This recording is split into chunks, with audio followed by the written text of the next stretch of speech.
Welcome to the Rim Break Rodeo. We hope this video helps. You should save your work, shut down the notebook kernel, and close the browser tab first so nothing is locking the file. Once done, open a terminal or command prompt and change to the directory containing the IPINB. Make sure you confirm the exact file name and spelling. Linux and Mac OS are case sensitive, so you target the correct file. This ensures you start deleting the right notebook without disrupting running processes or losing unintended data. You can delete the notebook directly from the terminal. On Mac OS or Linux, run rm filename. IPINB. On Windows, run del filename. IPINB.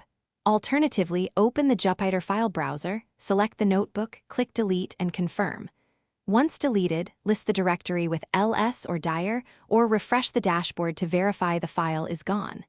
Make sure to check you removed the correct file. If you have version control, consider committing the deletion so your repo and working tree stay consistent.